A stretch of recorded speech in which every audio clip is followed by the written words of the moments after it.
नमस्कार दोस्तों, एक नई लर्निंग के साथ हाजिर हूँ और आज के इस लर्निंग में जिस बिज़नेस के बारे में जानने की कोशिश करेंगे, उनकी फाइनेंशियल परफॉर्मेंस को अवलोकन करने की कोशिश करेंगे। वो एक बड़ी दिग्गज कंपनी है और बड़ी दिग्गज कंपनी के तौर पे यदि देखा जाए तो वो एक डीमार्ट्स जैसे ब्रांड्स हैं और डीमार्ट की बिज़नेस को लेकर के हम लोग जानने की कोशिश करेंगे जो आखिर कैसा चेन काम करती है और क्या ये आजकल जहाँ ई-कॉमर्स, क्विक कॉमर्स जो ज़माना चल रही है वहाँ पे इनको कितना इम्पैक्ट और हिट करने की कोशिश किया जा सकता है या किस तरह से हो रहा है और इनकी फाइनेंशियल परफॉर्मेंस कैसा रहा है और क्या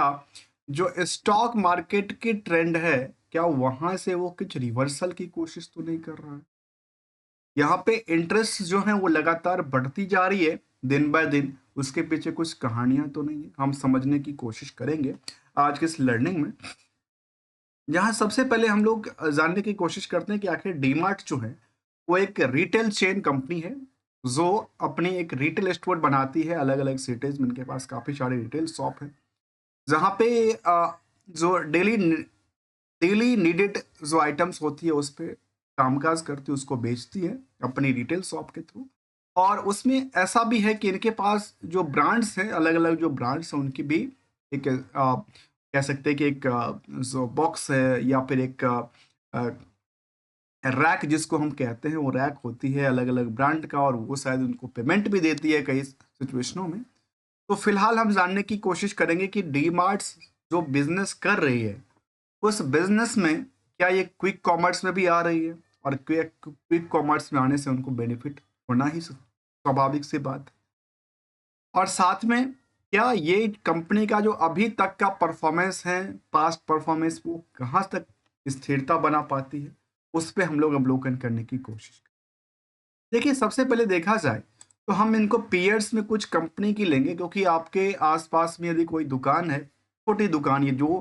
किरा जो जिसको हम कहते हैं कि किराना की दुकान कहते हैं, वही किराना की दुकान से एक मार्ट बन जाना, वही सिचुएशंस यहाँ भी है डी मार्ट्स को लेकर के। इसलिए उनका नाम डी मार्ट्स, कंपनी का नाम है एवेन्यू सुपरमार्ट। जो कामकाज करती है नॉर्मल किराना से लेकर के और क्लॉथ और बाकी सारे चीज आइटम्स बेचती है एक रैक के माध्यम से। तो आइए इसके जो लेटेस्ट, यदि हम इनको पीयर्स कंपनी कंपटीटर की बात करें जिसमें कि ट्रेंट है, ट्रेंट के अलावा की बात करें तो निकल के आती है ब्रेनवेस है या फिर एक अभी सिंपल उदाहरण के तौर पे देखा है तो वी मार्ट है, वी टू है। ये सारे इनके कंपटीटर्स हैं जो रिटेल चेन के थ्रू काम करती है। वैसे क्विक कॉमर्स की बात करें जिसमें कि क्विक कॉमर्स में जो ब्लिंकिट्स है, जो कि जोमेटोज हैं, बिग बास्केट हैं या फिर काफ़ी सारी कंपनी इसमें भी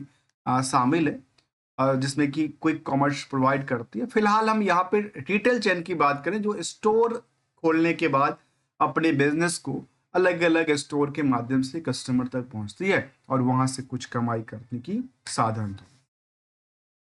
जहाँ पे ट्रेंड की बात करें या फिर जो अलग कंपनी है जिसमें कि हमने देखा कि वी मार्ट्स था, यदि इन सभी कंपनियों की ऑन एवरेज को देखा जाए तो मार्केट कैप के लिहाज से सबसे बड़ी जो कैप होती है उसके अकॉर्डिंग देखा तो इनका जो मार्केट कैप है वो 2,65,000 करोड़ के आसपास क्रिएट हो। इसमें हम जानने की ये कोशिश करेंगे कि एक बड़ी कंपनी और एक छोटी कंपनी जो आपके आसपास के किराने दुकान है या जो कपड़े की छोटी सी शॉप है, क्या उनका ज़्यादा ग्रोथ है या इन कंपनियों का ग्रोथ है, उसको भी जानने की कोशिश करेंगे। उसमें हम इन्हीं के कंपटीटर से कंपेयर करने की कोशिश करें जहाँ पे देखा जा सकता है कि कंपनी का हमने वाई वाई कैलकुलेटेड डेटा लिया, quarter on quarter calculated data लिया और मार्केट के ट्रेंड को भी लिया कि आखिर जो बाकी कंपटीटर हैं उनके कंपैरिजन यहाँ पे जो शेयर होल्डिंग पैटर्न है और उसके मुताबिक मार्केट में जो पोजीशंस बना हुआ है वो क्या कहता है, क्या उनकी डिमांड है या डिमांड घटती जा रही है। यदि यहाँ सिंपल साधारण शब्दों में समझा जाए तो ये देखा गया कि यहाँ पी रेशियो को देखेंगे तो क्या लगता है कि इन कंपनियों का पी रेशियो कुछ कंपनियों के कंपेरिजन में कुछ हद तक क्या है, ओवर वेटेज है, काफी ज्यादा भीड़ की बात कहती है। अर्थात मानिए कमाई 1 रुपए का और उसकी उस कमाई के पीछे, उसकी क्वालिटी के पीछे लेने वाले करीब 100 और 100 से ज़्यादा। तो नियरली अबाउट देखा जाए ट्रेंड जैसे कंपनी में 170 गुणने की भीड़ है, तो वहां पे डी मार्ट्स में करीब 97 का आंकड़ा मिलता है। यदि कंपनी की करंट मार्केट की प्राइस को देखा जाए फ्रॉम द बुक्स वैल्यू के कंपैरिजन करके, तो पता चलता है 1300% की रैली है। तो वहीं पे ट्रेंड जैसे दिग्गज कंपनी में 1300% के बजाय 4000% की rally from the book value. Intrinsic value के मुताबिक कंपेयर किया जाए तो ये आज भी कंपटीटर से थोड़ा सा सस्ता रेटों में देखने को मिलता है। यहाँ पे भीड़ थोड़ा सा कम, भीड़ कम होने के पीछे दो वजह है और भीड़ ज्यादा होने के पीछे भी दो वजह। ऐसा क्यों कह रहा हूं, क्योंकि देखिए जहां हम लोग देखते हैं मार्केट में जो क्वालिटी बेटर है तो शायद भीड़ काफी ज्यादा भी होती है। कई बार कुछ सस्ते वाले में भी लोग क्राउड काफी ज्यादा होता है, क्योंकि वहां पे जरूरतें ज्यादा हो जाती है, एक्सपेक्टेशन ज्यादा हो जाती है। जो क्या आज इनकी क्वालिटी सस्ता है तो शायद उनके लिए लोग लाइन में लग जाते, क्वालिटी वाले के भी लाइन में लगे जाते। यदि हम इनकी रिजल्ट की तरफ देखा जाए, फाइनेंशियल परफॉर्मेंस की तरफ देखा जाए तो डीमार्ट की यदि बात किया जाए तो डीमार्ट करीब वायो वाई ग्रोथ जो सेल्स में किया वो करीब 17% से ज्यादा था। तो वहीं प्रॉफिट में केबल और केबल 5% के आसपास ही घूमती रह गई। तो इसके कंपटीटर जो ट्रेंड जैसे दिग्गज कंपनी है वो वायो वाई में करीब 34%, तो क्वाड जो प्रॉफिट था वो 33% ग्रो करती है। केवल यही नहीं, जो बाकी और लिस्ट में छोटी कंपनियां हैं वो भी ग्रो करती है, जिसमें कि यदि इथॉस की बात करें तो वो भी 31% की ग्रो करती है। साथ में इनकी प्रॉफिटेबिलिटी ग्रो भी करीब 15% के आसपास। इस तरह से यदि हम क्वार्टर ऑन क्वार्टर की बात करें तो इसमें यदि हम डीमार्ट की बात करें तो 10% के आसपास इसका ग्रोथ लेवल था फ्रॉम द सेल्स में। तो वहीं नियर अबाउट द 10% के आसपास प्रॉफिटेबिलिटी इसका मिलता। उसी तरह ट्रेंड का भी देखा है तो नियरली करीब 12 से लेकर के 28% 48% तक की रैली शामिल कर। यदि हम मार्केट के ट्रेंड के मुताबिक जानने की कोशिश करें तो हमने एक कैलकुलेटेड डेटा लिया है बिना कोई चार्ट दिखाए हुए आपको, क्योंकि ये हमने कैलकुलेटेड डेटा लिया है on the difference from the Skinner के अकॉर्डिंगली। उसमें हमने कुछ फॉर्मूलाज को इनबिल्ट किया था, वो आपके सामने रखने की। अब यहाँ पे देखा जाए तो यदि हम कंपनी की बात कर रहे थे, इस कंपनी की रिसेंटली की बात कर रहे हैं, तो जनवरी का जो इसका अपडेट था कंपनी का, इनमें कितने स्टोर्स अभी तक मार्केट में अवेलेबल है उसको लेकर कंपनी कहती है, इनका जो अपडेट निकल के आई थी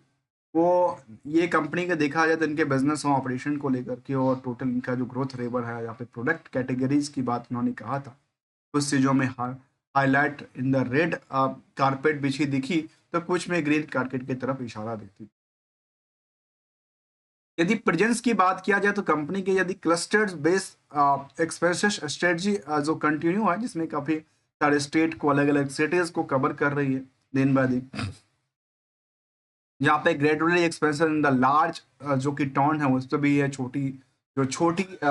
स्मॉल टाउन है वहाँ पे है, स्मार्ट सिटी है वहाँ पे इनकी प्रेजेंस की बात कहती है।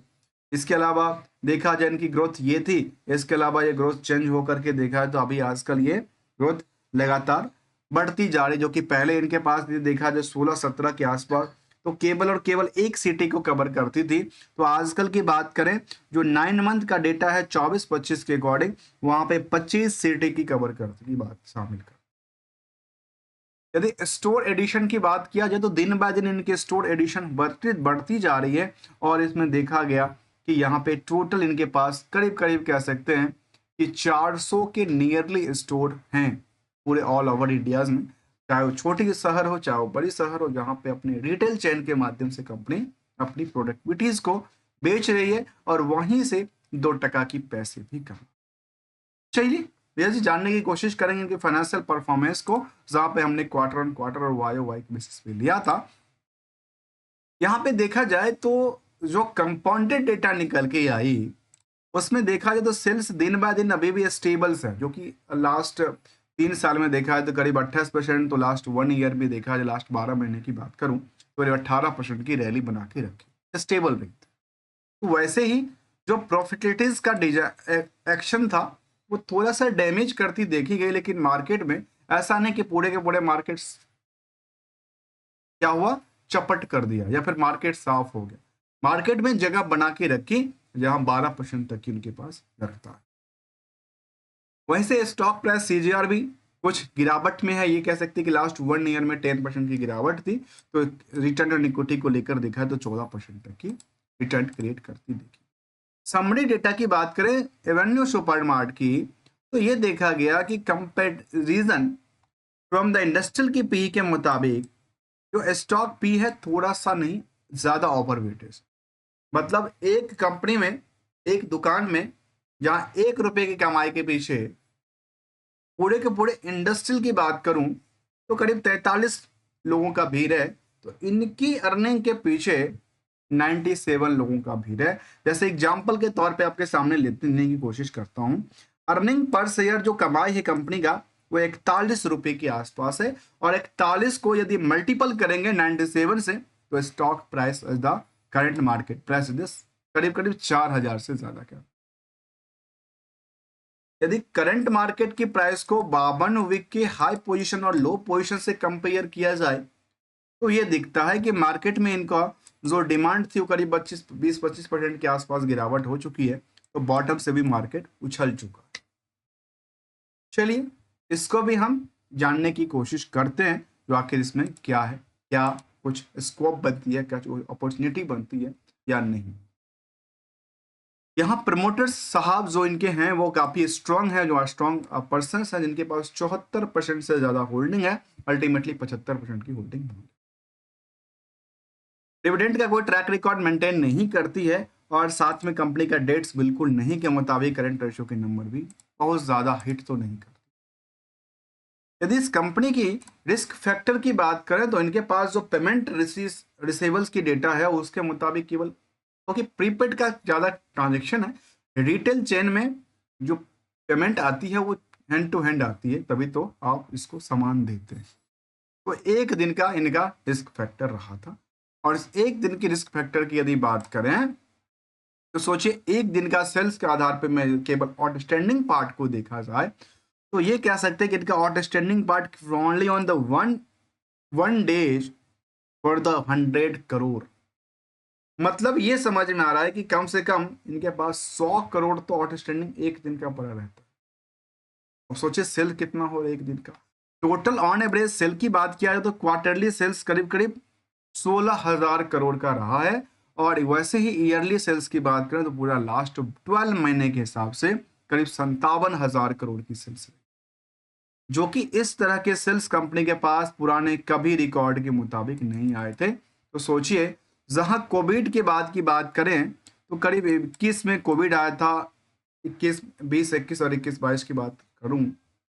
तो सोचिए कहाँ 24,000 करोड़ के आसपास था, वो आजकल 57,000 करोड़ लास्ट 12 महीने के डेटा। यदि कंपनी की निवेश शेयर होल्डिंग पैटर्न की बात किया जाए तो प्रमोटर्स जो इनके प्रमोटर्स हैं उनके पास काफी सारी कंपनी में उन्होंने होल्डिंग किया हुआ है, और इनकी यदि पोजीशन की हम चर्चा करें राधाकृष्णन शिव कृष्ण दमानी साहब का, तो इनके पास बेसिकली 3 कंपनी में उन्होंने लिस्टिंग उन्होंने करके रखा है, अपनी होल्डिंग बना के रखा है।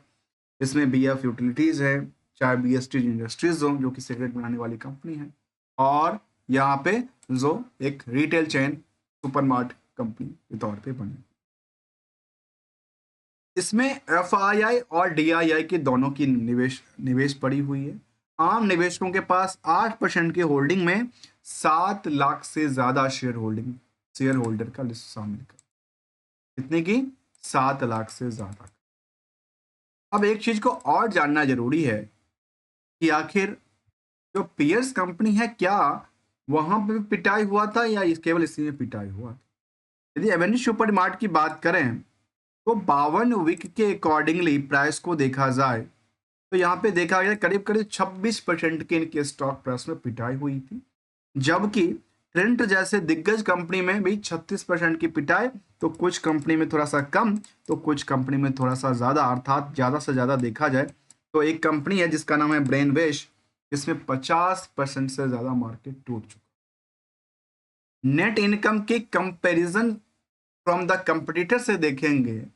तो ऐसा दिखता है कि यहाँ डी मार्ट्स में 5% की रही है, तो ट्रेंड 11% की सेविंग करती है, और कुछ कंपनी से ज़्यादा तो कुछ कंपनी से कम। अब इसलिए सी बात शामिल करता है, कोई खर्च ज़्यादा कर लेती है तो कोई खर्च कम कर। यदि हम कंपनी की रिसेंटली की बात किया जाए, रिसेंटली अपडेट की बात किया, तो कोई ऐसा फिलहाल अपडेट नहीं है, लेकिन रिसेंटली अपडेट ये था एक दिन पहले की, जो कंपनी ने अपने इनिशियल ओपनिंग करने की कोशिश किया था, और ओपनिंग में क्या निकल के आया था। कंपनी ने ये अपडेट दिया कि स्टोर ओपनिंग इंटीमेशन की बात किया, जिसमें 3 स्टोर की बात इन्होंने शामिल किया था। इसमें पहली स्टोर था मोहाली, दूसरा स्टोर था कर्नाटका, तीसरा स्टोर था इनका महाराष्ट्र। मतलब 3 नए स्टोर और ओपन करते हैं, और टोटल यदि स्टोर की लिस्ट की बात करें तो टोटल इनके पास 415 स्टोर अभी तक अवेलेबल पूरे इंडिया, पूरे सिटीज, पूरे कंट्रीज के अंदर। इसके अलावा यदि हम चर्चा करें इसकी चार्ट लेवल को, तो चार्ट लेवल पे जिस हिसाब से मार्केट में गिरावट हुई थी, सोचिए जिस हिसाब से मार्केट में गिरावट हुई थी, वो गिरावट आजकल कह सकते हैं कि ये जो एवरेज प्राइस है नियरली, जहाँ पे 50 डे मार्क के पास पास या 200 डे मार्क के आसपास नियर अबाउट सेम है। और यहाँ पे मार्केट में प्राइस इसलिए मूवमेंट ज्यादा हो रही है क्योंकि ये ट्रस्ट बिल्डअप होता है कि शायद यहाँ से मार्केट ब्रेकआउट कर रही है, क्योंकि बॉटम जो था वो बॉटम इनका ये था जिन पे बार बार सपोर्ट लेता देखा। अब देखिए 2 सवाल अक्सर होते हैं, उसको हम समझने की कोशिश करेंगे। उन दोनों सवाल को केवल एक सवाल से हम समझने की कोशिश करें। सवाल होता है कि इसका टारगेट क्या है, सवाल होता है हम एसएल कहां पे लगाएं। देखिए दोस्तों, इनके लिए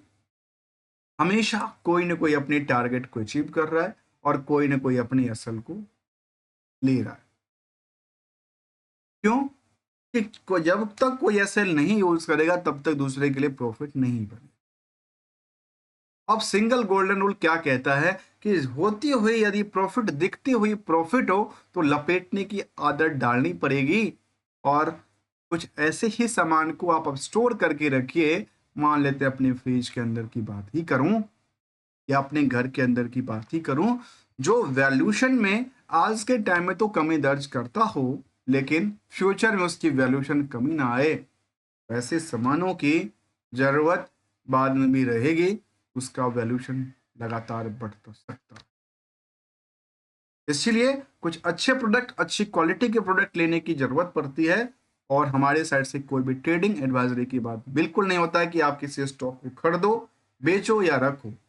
क्योंकि हमारा कोई रिकमेंडेशन देने का पर्पस नहीं है। ओनली ऑन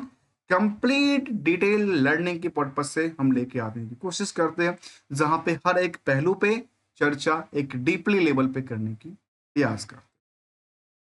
कंपनी में रिस्क फैक्टर बहुत ज्यादा नहीं था, लेकिन रिटर्न का एक्सपेक्टेशन काफी ज्यादा तेज है। और यदि कंपटीटर्स के के अलावा यदि हम चर्चा करें इनके इंडेक्सेशन के पॉइंट ऑफ व्यू से, यदि सेंसेक्स के पॉइंट ऑफ व्यू से कंपेयर किया जाए, तो एक टाइम फ्रेम के मुताबिक देखा गया कि सेंसेक्स के कंपेयर करने पे पिछले 5 साल में कुछ टाइम में तो मार्केट में पॉजिटिव वाइब्रेशन वाइब्रेट करती देखी गई, तो कुछ टाइम में निगेटिव इम्पैक्ट है। साथ में इनके peers indexation point of view से भी हमने इसको जानने की कोशिश। मिलेंगे कुछ नई स्टडी के साथ, तक के लिए ओनली ऑन गोल्डन रूल, और thanks for the joining here दोस्तों।